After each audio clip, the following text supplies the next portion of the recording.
काषाय वस्त्रं करदण्डधारिणं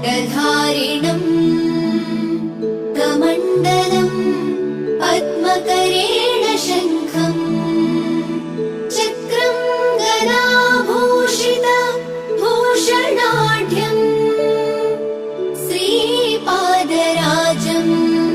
शरणं प्रपद्ये।